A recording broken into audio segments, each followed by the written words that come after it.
की बहुत बड़ी नेमत है, हमें इसकी कदर करनी चाहिए। नेक्स्ट वीक मैं पाकिस्तान के बारे में पढ़ रहा हूँ। ओके।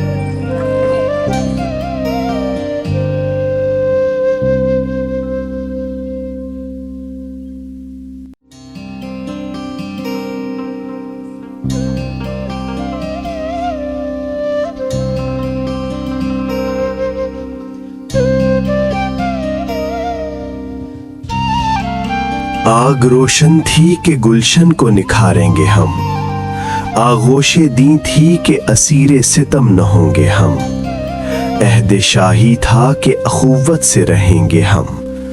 क्यों भूल गए वो आवाज, क्यों भुला दिया वो दरसे नबी, वो वादे क्या हुए।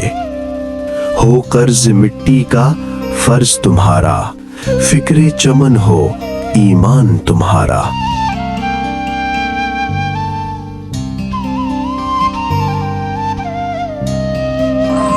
ये वो पाकिस्तान तो नहीं जिसका ख्वाब कायदे आज़म ने देखा था।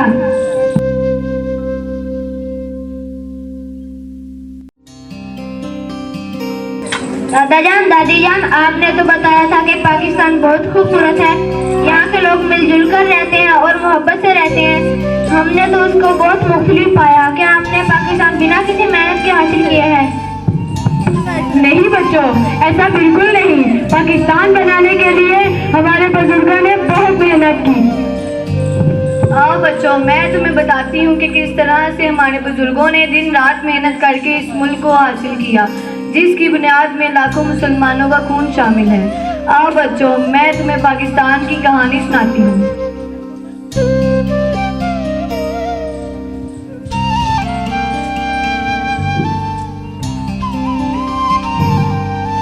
आओ बच्चों, मैं तुम्हें पाकिस्तान की कहानी सुनाती हूँ।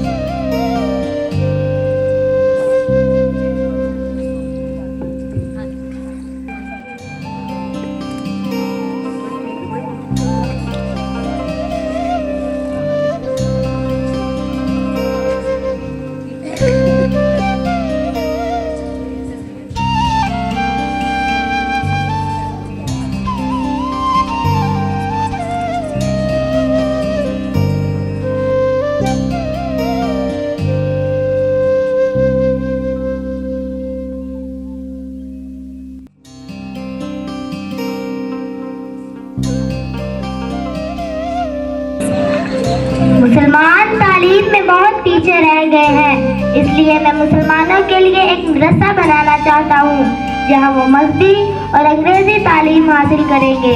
आप सब सियासत में हिस्सा लेने के बजाय तालीम पर तवज्जो दें और आप सब मेरा भरपूर साथ दें।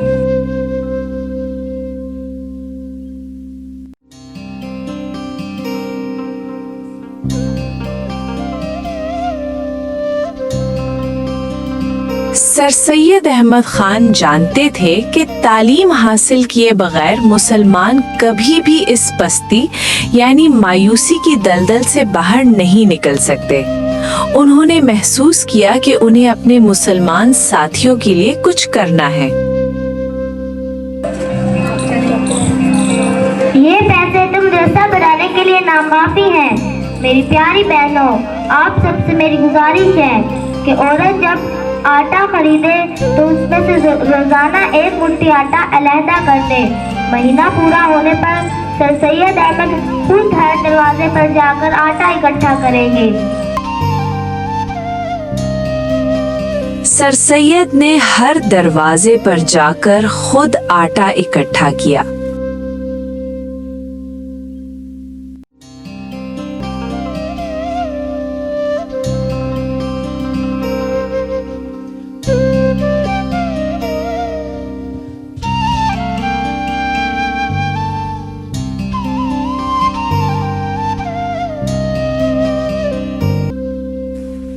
साइंटिफिक सोसाइटी के क़याम के लिए सर सैयद ने साइंसदानों से मुलाकात की और अपनी कुछ हिदायत दी।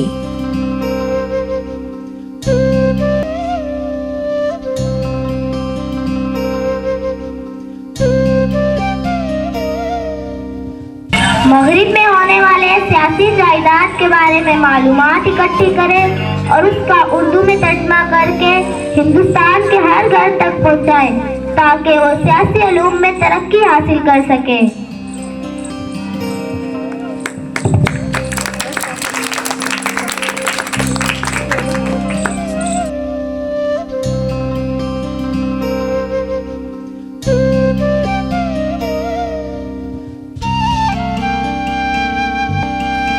सबसे आखिर से करीब 8 साल कबल एक मुसव्विर अपनी जिंदगी का बेहतरीन शाहकार तस्वुर देता है जिसकी तकमील जिनाह के बगैर मुमकिन नहीं। इस मुसव्विर का शानदार तस्वुर था पाकिस्तान।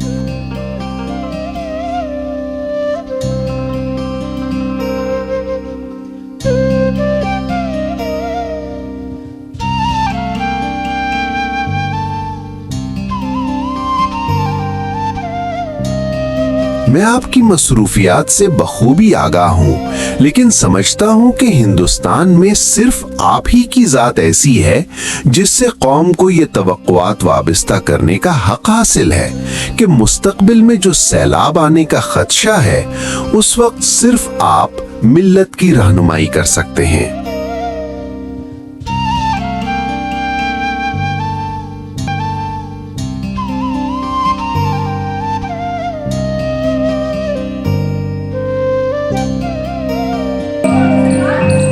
गए दिन की तरह था मैं अंजुमन में, गए दिन की तरह था मैं अंजुमन में, यहाँ अब मेरे राज़दा और भी हैं।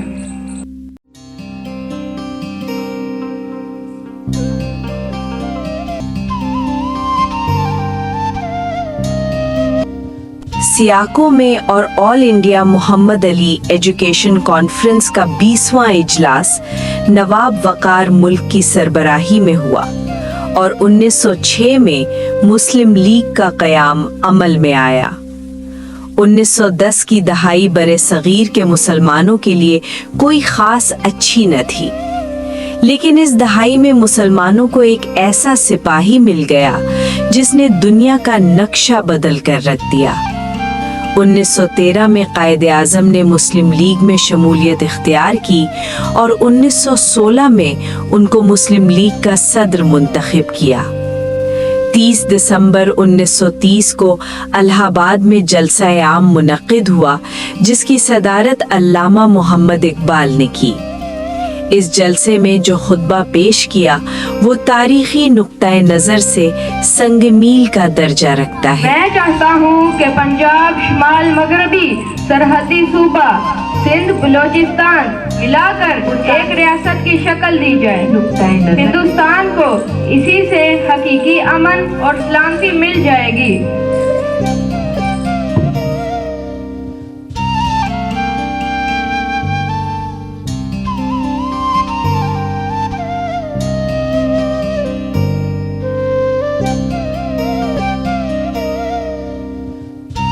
1933 में चौधरी रहमत अली ने पाकिस्तान का नाम तजवीज़ किया। जब हिंदुस्तान में हिंदी को कौमी ज़बान करार दे दिया गया, गांव कुशी पर पाबंदी लगा दी और तरगे को कौमी परचम की हैसियत दे दी। यही नुक्ता आगाज था जब मुसलमानों में आज़ादी का जज्बा जागा और मुस्लिम लीग के रहनुमाओं ने 2 कौमी नज़रिया पेश किया। 23 मार्च 1940 को मिंटो पार्क में मोहतरम A.K. फजलुल हक ने करारदादे लाहौर पेश की। हिंदुस्तान में 2 कौमें आबाद हैं। हिंदू अजीम कौम है, इनका मकसद भी अजीम है, लेकिन हम इनसे हर लिहाज से मुख्तलिफ हैं। हिंदू और मुसलमान 2 अलग कौमें हैं, इसलिए इन्हें कौमियत की बना पर एक अलग रियासत मिलनी चाहिए। मुसलमान मजहब, सकाफत और रस्म व रवाज में एक दूसरे से मुख्तलिफ हैं। कौमियत उनको चाहिए कि इनके लिए अलग रियासत कायम की जाए।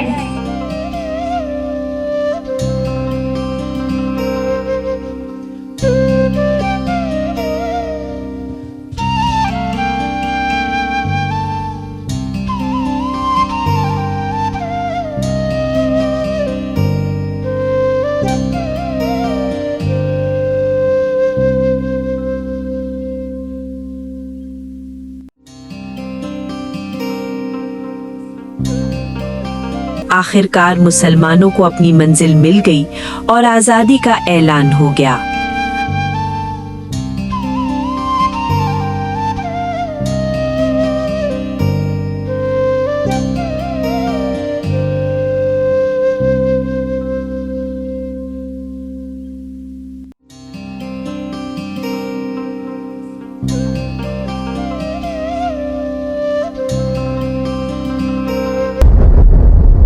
अगस्त 1947 ये ऑल इंडिया रेडियो लाहौर है।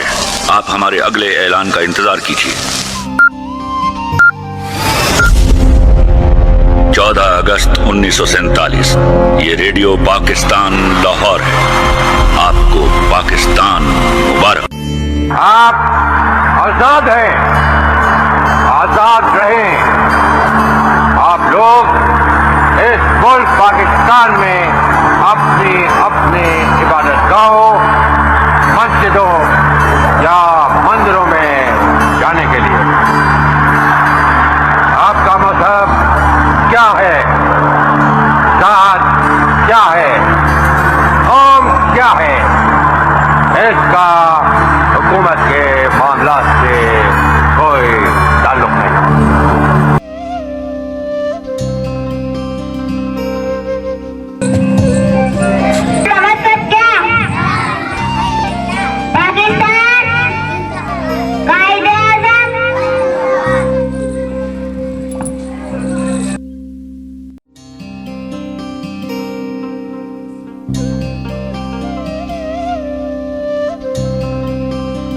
यूं दी हमें आजादी के दुनिया हुई हैरान। ए कायदे आजम तेरा एहसान है, तेरा एहसान। तारीख की सबसे बड़ी हिजरत का आगाज हो चुका है। बरे सगीर में हर तरफ आग लग चुकी है।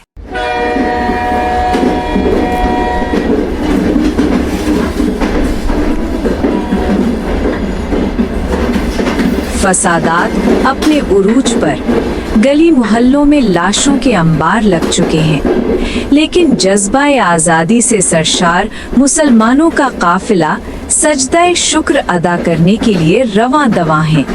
गुलामी की जंजीरें टूटी गई हैं और दुनिया के नक्शे पर एक नया वक्त उतरने जा रहा है। जुनून से और इश्क से मिलती है आजादी।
एक झोंका आखिर तूफान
तस्वीर का दूसरा हिस्सा समझ में आ गया होगा। हम अपने आबाओ अजदाद को नहीं भूले।